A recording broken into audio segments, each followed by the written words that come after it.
তিনটি লক্ষণ দেখলে বুঝবেন আপনার নামাজ কবুল হচ্ছে না।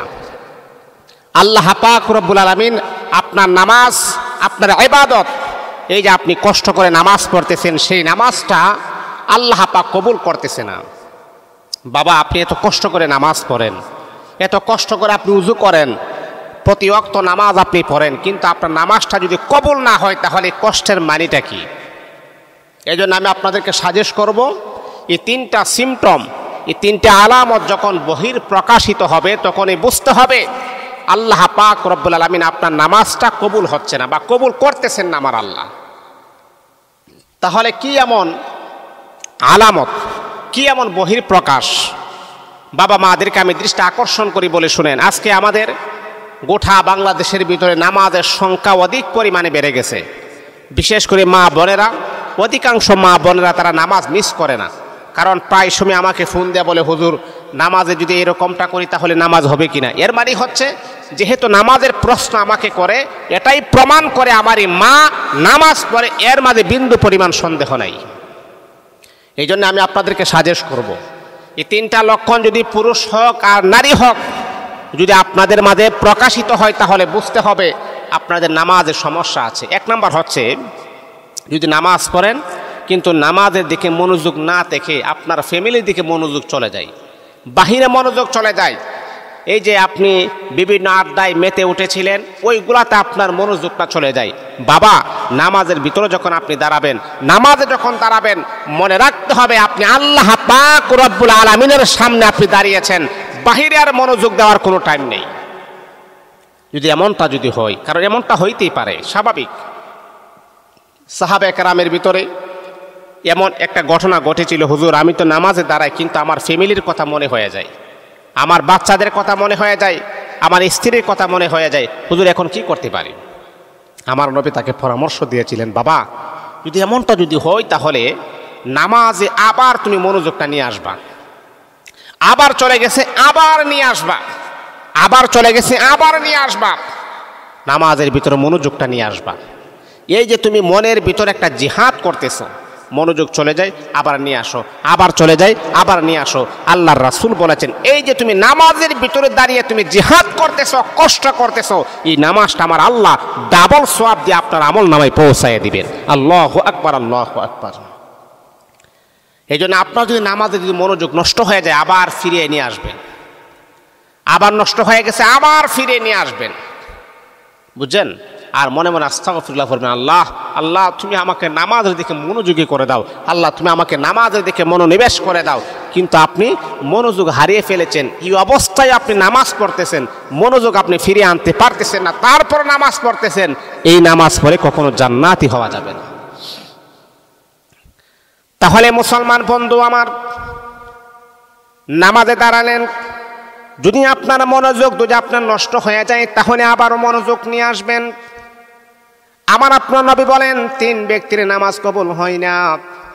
এর ভিতরে যারা নামাজের ভিতরে যারা মনোযোগ নাই, ওই সমস্ত মনোযোগওয়ালা ব্যক্তিদের নামাজ আমার আল্লাহ কবুল করেন না। নামাজের ভিতরে বেসামাল, নামাজের ভিতরে কোনো মনোযোগ নাই, একাগ্রতা নাই, নামাজের ভিতরে কোনো খুশু খুজু নাই, নামাজের ভিতরে কোনো বিনয়ী নাই, নম্রতা নাই, ভদ্রতা নাই, ওই সমস্ত মুসল্লিরা আজীবন নামাজ পড়তে পারবে কিন্তু এই নামাজ কখনো কবুল হবে না। 2 নাম্বার হলো আপনার নামাজ কবুল হচ্ছে না, এর বাদে 2 নাম্বার হচ্ছে আপনি নামাজও পড়েন আবার গুনাহ করেন, নামাজও পড়েন আবার কবিরা গুনাহ করেন। যদি এমনটা যদি হয় তাহলে বুঝতে হবে আপনার নামাজ কবুল হচ্ছে না। এখন আপনি বলতে পারেন, হুজুর তাহলে কিভাবে? এ আল্লাহ তাআলার বান্দা, আমি নিজের মন গড়া কোনো বানিয়া কোনো কথা বলি নাই।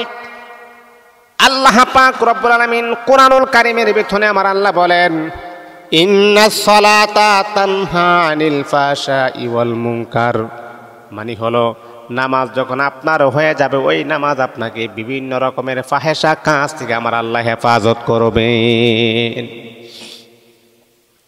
আপনার নামাজ যখন কবুল হবে আল্লাহ পাক রব্বুল আলামিন বিভিন্ন ধরনের খারাপ কাজ থেকে আমার আল্লাহ আপনাকে ফিরিয়ে আনবেন। আর আপনি নামাজও পড়েন, গুনাহের কাজও করেন, আপনি নামাজও পড়েন, অন্যায় করেন, অপরাধ করেন, সুদের সাথে আপনার সম্পর্ক, ঘুষের সাথে আপনার সম্পর্ক। বন্ধুরে, তাহলে বোঝা গেল ওই নামাজ কখনো সাহাবে কেরামের নামাজের মতো হয় নাই। এর মানে হলো আমার আল্লাহ আপনার নামাজ কবুল করতেছেন না। নামাজ পড়েন, গুনাহের কাজ ছাড়তে পারেন না, এর মানে হচ্ছে আপনার নামাজ কবুল হচ্ছে না। ভালো করে নামাজ পড়েন, গুনাহের কাজ পরিহার করেন, তা না হলে এই নামাজ আপনি কখনো জান্নাতে যেতে পারবেন না।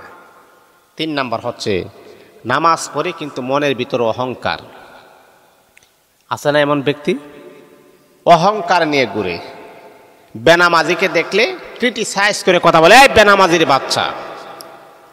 না বাবা, কাউকে ক্রিটিসাইজ করে কথা বলার কোনো টাইম মুসলমান করতে পারে না।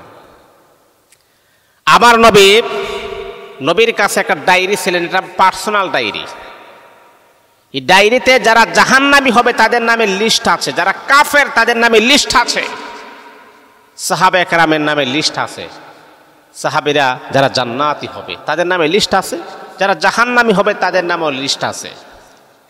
আমার নবী জানতেন আবু জাহেল জাহান্নামী, উতবা, সাইবা, আবু লাহাব জাহান্নামী, তারপরও আল্লাহর হাবিব কখনো জাহান্নামী বলে গালি দেন নাই, বেনামাজি বলে গালি দেন নাই, কাফের বলে গালি দেন নাই।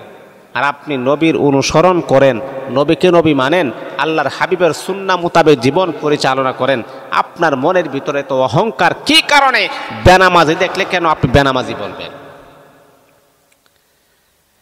এ আল্লাহ তাআলার বান্দা, 3 নাম্বার হলো আপনার নামাজ কেন কবুল হবে না, কোন কারণে কবুল হবে না? 3 নাম্বার কারণ হলো অহংকার। যতক্ষণ পর্যন্ত আপনি মনের ভিতরে অহংকার দূর করতে না পারবেন রে বাবা, ততক্ষণ পর্যন্ত আপনি নামাজ পড়তে পারেন, ওই নামাজের দ্বারাতে কখনো জান্নাতে যেতে পারবেন না। এই জন্যে 3 শ্রেণীর ব্যক্তি নামাজ কবুল হয় না, নামাজ পড়ার পরও তারা বেনামাজি থেকে যায়। আল্লাহ পাক আমাদের সকলকে বুঝার, আমল করার, সাহাবে কেরাম রাসূলুল্লাহর মতো নামাজ পড়ার জন্য তৌফিক দান করুন।